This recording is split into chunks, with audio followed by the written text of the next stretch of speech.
Welcome back to K&L Farms. I'm Ken. I hope this video finds you well. And first of all, at the start of this video, I thought it was important to say my family here on the homestead, our thoughts and prayers go out to the people that were affected by the hurricane on the East Coast. So I thought that was important to say. So we're going to go over some of this raised garden beds, I might even explain a little bit about the garden perimeter. But we made a couple mistakes on the raised beds, and we're trying to get ready for the winter. We got to do some tear down here of this bed, and the primary goal is to get enough dirt inside of the perimeter of the garden so that I can make 4 more. We enjoy these raised beds so much that we're going to attempt to make 4 more beds because the height is better for us. Plus the tin gets warm. There's a lot of factors involved in the raised garden beds that we enjoy. But the first mistake, I'll go over that primarily so I don't forget. But the first mistake I made when I built them, I didn't think that there would be any protrusion from the bottom. There wouldn't be any type of animal. I didn't know of any animal on my homestead that would protrude through the bottom, because the bottom was open originally, and actually eat the roots of the plants. These are tomatoes here. Over there is a bunch of wildflowers and some cucumbers left, but we're towards the end of the season. That's part of the reason that I'm working on it right now. But when I built these, I didn't realize that an animal could protrude through the bottom. So what we had to do is we had to come and dig most of the dirt back out and take this mesh, this wire mesh, and coat the bottom of these beds so that animals can't get up from the bottom. And they did. We don't have moles here, but we have, I think my wife says they're called voles. And they'll come through. Once they realize they can get to it, they'll destroy your garden. So it took quite a considerable amount of work, but if you're ever going to make these, make sure you put a wire mesh, no matter what, on the bottom, and then backfill. I think that's 12 or 15 inches of dirt that's backfilled inside the bed. But our first mistake was, in fact, not putting this mesh on. And this mesh you can get in any box store. Now the other one that we had, remember when we got started out, I don't know how big this is. I can probably figure it out. Let's just say 40 by 36, the footprint. And we had a big lawnmower, big tiller, and we would till the whole thing. And then we would plant it before we did raised beds.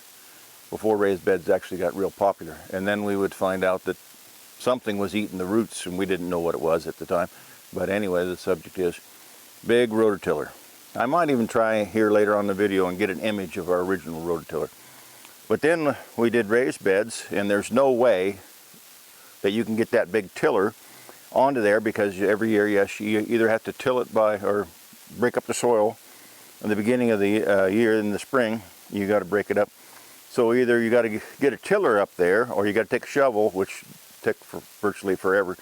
So what we finally did was, and I'll leave it in my Amazon account, linked in the description if you'd like to go look at it.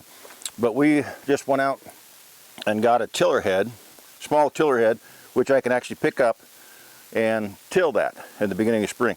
And this one, which is greasy, hooks into our weed eater head. So we have a weed eater head, and you disassemble the end for the weed eating, and you attach this to the power head, and I can lift that and run that, and that's how we break up the soil. But some of the mistakes with that is, when you're breaking up the soil, which is part of what I'm trying to work on, is to get more fill dirt in the garden area, is you see how that is down from that metal? It's down maybe 4 inches, 6 inches. So next year, part of that fill dirt, I'm going to backfill the new raised beds, but I'm also going to fill, before we start planting, I'm going to come and fill some of the current existing beds, because when you till, it splashes out.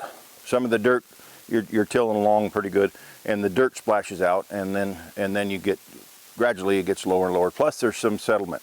It settles when you first build them, they'll settle quite a bit. But the other thing that we're going to work on here is we made hoop houses out of just PVC pipe, quite a bit of PVC pipe, and we just make a hoop out of it. And then we put this bird netting on it so the birds can't come in and eat the tomatoes, which I'm hoping you can see the tomatoes on the screen. But they take and they come through, and we take this off after we get these hoops out. Now we've got hoops on several locations. The other thing is I think you can see it on the frame. This one doesn't have a hoop house in it. This is low profile vegetables. But we got to take this mesh off so that in the spring, one, I can backfill dirt into this one. This one's considerably lower than the rest. But two, I can rototill that up. And then my wife comes through, kind of mounds it a little bit, plants all of her vegetables, and then we go back to reassembling this. So we disassemble all of these pieces every year. The other thing is, I don't know, I might have to spin the camera for you to see this. Okay, you should be able to see me in the distance past this one raised bed. See the fence we went through originally, and we've expanded twice, if not 3 times, from the original footprint. But this is just a hog panel fence, 2x6, pressure treated 2x6. We used to call these pila cores. I hope you can see that. They call them something different now, but we always call them pila cores. Pressure treated pila core. Set that all on the ground, put this hog panel on here. That's for deer and elk. So deer and elk can't come in and have a breakfast. We'd rather plant the vegetables for ourselves. That's why we have it around the whole perimeter, except for that. There's one escape panel in the back, and I've filmed that or themed that on one of my previous videos. And so the other thing I was gonna tell you is I drive to work this morning, or drive to town this morning. Had a pretty good, I think, a photo opportunity. So I took a real clip of a small clip of that, and I'll try and go in and take a photograph, or at least a little video of that big rototiller. Now that big rototiller is in the garden shed, and it's terribly cluttered up right now, but let's try and take a look at that real quick. Okay, I'm just trying to get an image of that so you can actually see how big that is. That's a standard rototiller.